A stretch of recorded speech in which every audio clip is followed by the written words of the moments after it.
2 பேருக்கும் இடையில் இந்த இந்து நாடார் கிறிஸ்தவ நாடார் மாதிரி மதம் வேறையாக இருந்தாலும் சம்மந்தம் பண்ணுறது, கல்யாணம் பண்ணுறது, உறவு இதெல்லாம் வந்து இன்னமும் மெயின்டைன் ஆகிட்டு இருக்குது. இப்போ அந்த ஊரில் பிஜேபி தொடர்ந்து வேலை செஞ்சு இந்த இந்து வன்னியரில் கொஞ்சம் பேரை ரெடி பண்ணிட்டாங்க. ரெடி பண்ணி அவங்க ஒரு பிரச்சனையை கொஞ்சம் நாளாக கிளப்பிட்டு இருக்கிறாங்க.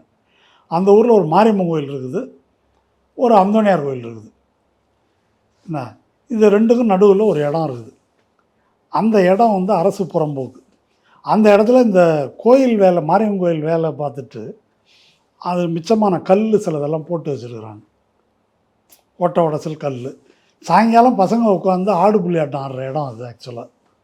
அந்த கல்லில் படுக்க போட்டிருந்த ஒரு கல்லை நிமித்தி நட்டு வச்சுட்டு, இது வந்து கருப்பண்ணசாமி, பண்டு கருப்பண்ணசாமி, இதுக்கு கார்த்திகை தீபம் ஏற்றணும் அப்படின்னு ஒரு பிரச்சனையை கிளப்பி இதுக்கு வந்து ஹைகோர்ட்டில் பெட்டிஷன் போட்டாங்க.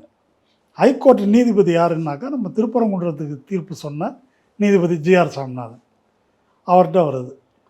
இன்றைக்கி கேஸ் வருது, நாளைக்கு கார்த்திகை தீபம் ஏற்றணும், அதுக்கு உரிய பாதுகாப்பு போலீஸ் கொடுக்கணும் அப்படின்னு உத்தரவு போடுறாரு.